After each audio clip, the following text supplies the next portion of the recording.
Shalom. Have a blessed day po sa bawat isa sa atin. Patuloy po tayong mag-aral ng kanyang salita. Last week, napag-aralan po natin yung patungkol sa kaligtasan. Ng isang tanong na can we lose it or not?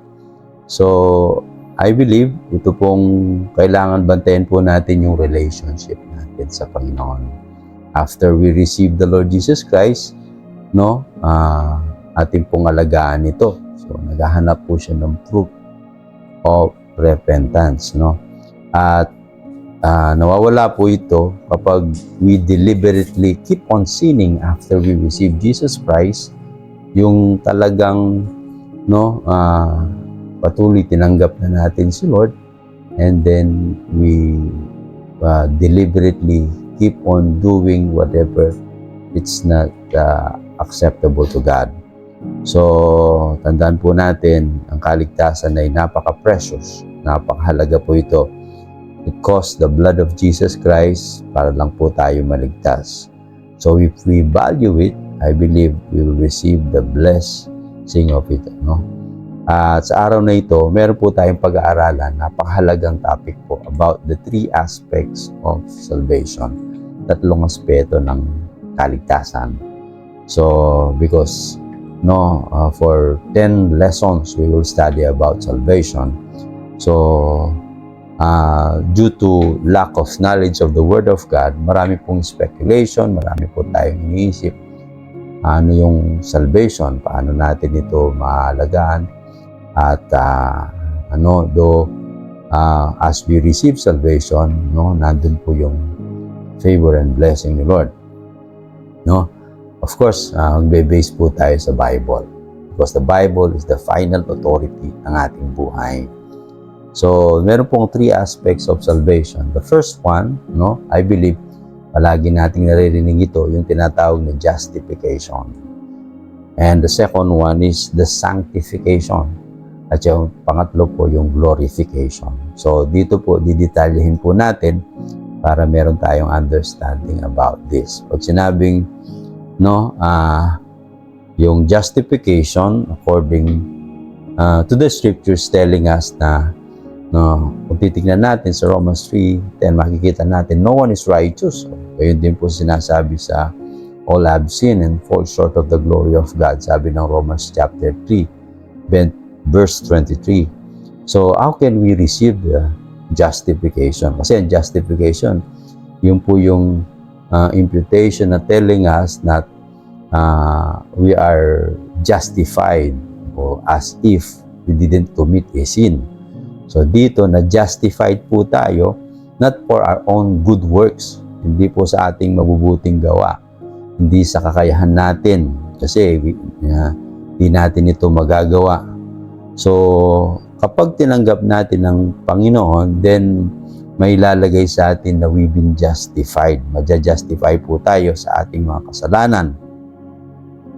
Sabi po ng Romans chapter 10 verse 2 to 4, for I can testify about them that they are zealous for God, but their zeal is not based on knowledge, since they did not know and the righteousness that comes from God and sought to establish their own. They did not submit to God's righteousness. So yun po, marami po kasi yung ginagawa nila yung sa sarili nilang kakayahan para ma-justify po sila sa harapan ng Diyos. Sabi po rito, sa sinasabi ng talata, they did not know God. So yun po, para bang they make an effort para lang po sila ma-justify. Pero justification is through faith alone, not through our efforts to good works. Righteousness is God's gift that can be received only through His Son. O yung katuwiran po ay nakakamtan lamang po kapag tinanggap natin si Jesus. Magiging matuwid tayo dahil nananampalataya tayo sa ginawa ni Jesus dun sa krus ng Kalbaryo. Sabi ng Bible, Romans 3:22, the righteousness from God comes through faith in Jesus Christ to all who believe. Yun po, sino man po lahat na nanampalataya ay magiging matuwid sa harapan niya.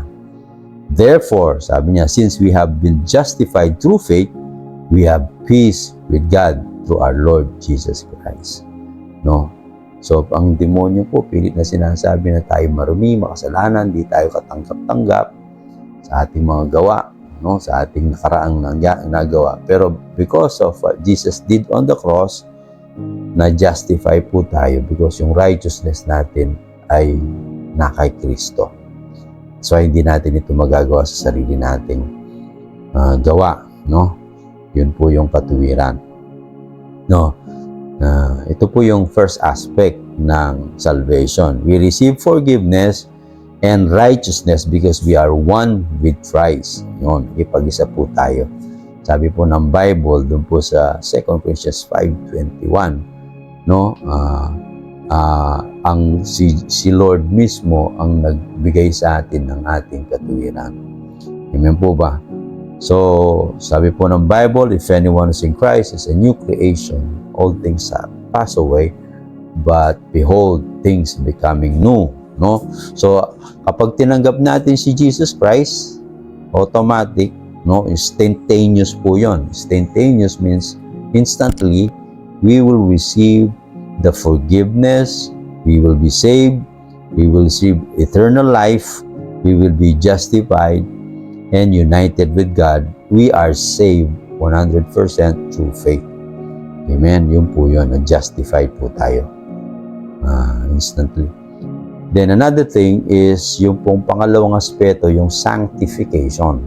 Sanctification, yun po yung the process of change. Yun po yung sanctification. After we receive Jesus Christ, na-justify po tayo. Pero meron pong hindi katulad po ng justification, it is instantaneous, pero ito po gradual, no? Gradual kasi process ito no?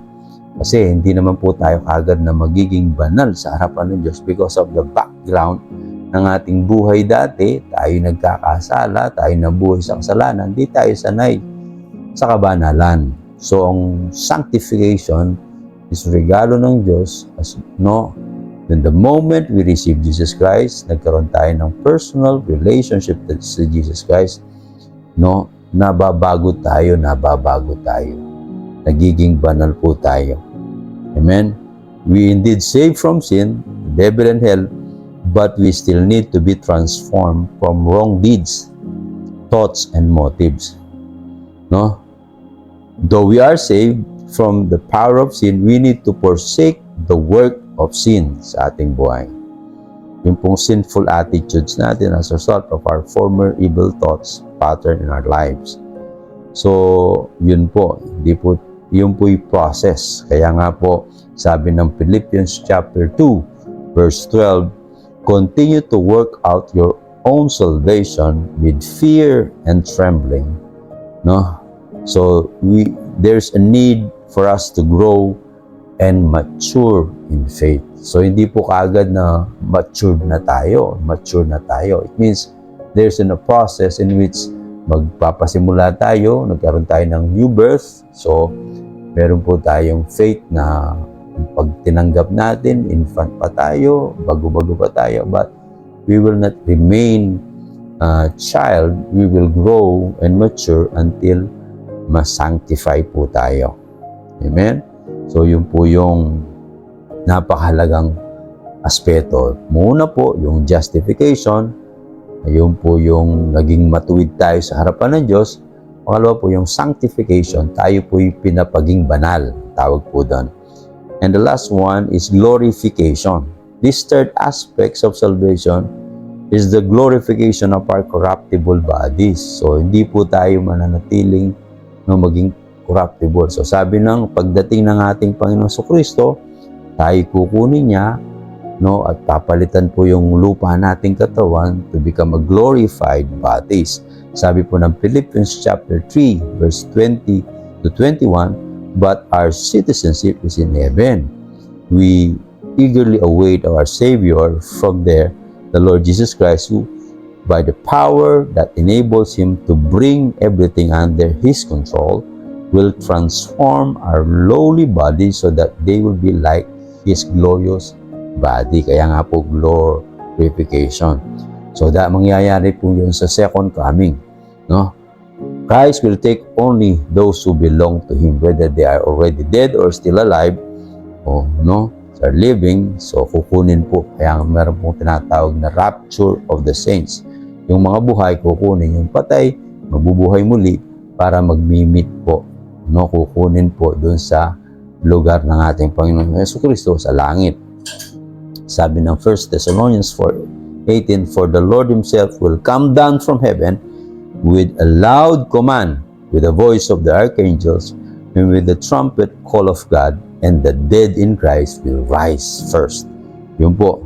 So, those who are justified by Christ will remain pure in order to go with Christ when He returns. Di po pwede tayong nabubuhay sa kasalanan as we receive Jesus Christ, kasi yung kukuhanin po ng Panginoon Kristo, yun po yung simbahan, yun po yung walang dungis, walang batik, malinis sa kanyang harapan, naghihintay sa kanilang pagliligtas ng Panginoon Kristo. Amen? So, sabi po ng 1 John 3:2 verse 3, sabi niya, "Dear friends, now we are children of God, and what will be has not yet been made known. But we know that when He appears, we shall be like Him, for we shall see Him as He is. Everyone who has this hope in Him purifies himself just as He is pure." O yun, sino man po nananampalataya, naniniwala, linilinis, purify niya. No? Meron po kasing yung pong imputation sa atin ng pagiging banal sa harapan ng Diyos. So, yun po yun, linagay sa atin ng Panginoon sa Kristo, pero meron pong act of holiness, yung pong gawa natin. So, dito po, so, tandaan po natin, napakahalaga yung tatlong bahaging ito. Meron tayong sinasawag na justification, yung po yung pagiging matuwid, righteousness sa harapan niya. Sanctification, yung po yung pagiging banal. That's why meron po sinasabing consecrate yourself. No? Consecration, you must remain pure, no, and then yung pong glorification as we await for the coming of our Lord Jesus Christ, no, tayo po ay naghihintay at alam natin meron pong mangyayaring, no, pagbabago ng ating mga katawan hanggang makikita natin maging kawangis natin ang ating Panginoong Jesucristo. At napakaganda po ng mga biyaya binibigay sa atin ng Panginoon. Binibigay lang po doon sa lahat ng tunay na tumanggap na nampalataya sa Panginoon. Amen? So, meron po mga tanong dito. Pwede nating application. Sabi niya, have you experienced the first aspect of salvation? Yun. Naging matuwid na ba kayo sa harapan ng Diyos? No, if you receive it. If we are saved, first aspect, yet there's no transformation from our sinful life. Second aspect, can we be with Jesus Christ when He comes? No? Yun po yung third aspect. Yan, isip natin. Are you preparing yourself for the coming of Christ? In what ways? No? Kung paano paraan po natin naghahanda. No? So, I believe ang bawat isa sa atin ay nananabik sa pagbabalik ng ating Panginoon Kristo. Ginagawa natin yan. Tayo nagpupursige na maging handa, no? At pinaglilingkuran natin, Panginoon, patuloy nating mamahalin dahil tunay nga siya po yung unang nagmahal sa atin. Salamat po at sa araw na ito, can we just pray? Heavenly Father, we thank you sa maliwanag na turo patungkol dito, patungkol sa aming buhay kaligtasan. Salamat po. Dalangin ko na ito pong mga mensaheng ito, mga turong ito ay maintindihan namin. Lord, ilawak mo ang aming isip at kami patuloy maghahanda sa iyong muling pagbabalik. Salamat po sa kaligtasan. Ang papuri sa iyo lamang. In Jesus Christ's name we pray. Amen and amen. God bless you po. See you po sa susunod na ating pag-aaral. God bless.